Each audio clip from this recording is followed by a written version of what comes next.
પ્રાણી પક્ષી દત્તક યોજના હેઠળ વ્યક્તિગત અથવા સંસ્થા દ્વારા પ્રાણી અથવા કે પક્ષી દત્તક લઈ શકાય છે। આ યોજના કેન્દ્ર સરકાર દ્વારા તમામ ઝૂમાં કાર્યરત છે, ત્યારે ખાનગી સંસ્થા તરફથી છેલ્લા 2 વર્ષથી આ સરસ અભિગમ કરવામાં આવી રહ્યો છે। પ્રેઝન્ટ સેક્શનમાં આવેલા 12 પિંજરા ખાનગી સંસ્થા તરફથી દત્તક લેવામાં આવ્યા છે, જેમાં કુલ 24 પક્ષીઓનો સમાવેશ થાય છે। આ 12 પિંજરાની માવજતનો વર્ષનો ખર્ચો આ ખાનગી સંસ્થા દ્વારા કરવામાં આવશે, જે અંતર્ગત ડીડી વડોદરા મ્યુનિસિપલ કમિશનરના નામનો બનાવી જમા કરવામાં આવશે।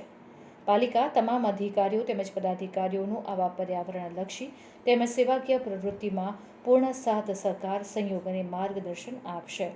આ કાર્યક્રમમાં મોટી સંખ્યામાં સંસ્થાના સભ્યો જોડાયા હતા।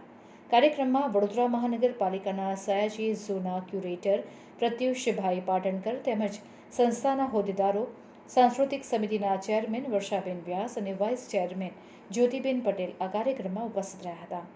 આ ખાનગી સંસ્થા દ્વારા છેલ્લા 2 વર્ષથી વડોદરાના સયાજીબાગ ખાતે આવેલ પક્ષીઘરના પ્રેઝન્ટ સેક્શન દત્તક લેવામાં આવે છે। આ જે બર્ડ એડોપ્શનનો કાર્યક્રમ અમે કર્યો છે, તો બધી 12 રોટરી ક્લબ બરોડાની જેટલી છે, બધાએ ભેગા મળીને કર્યો છે।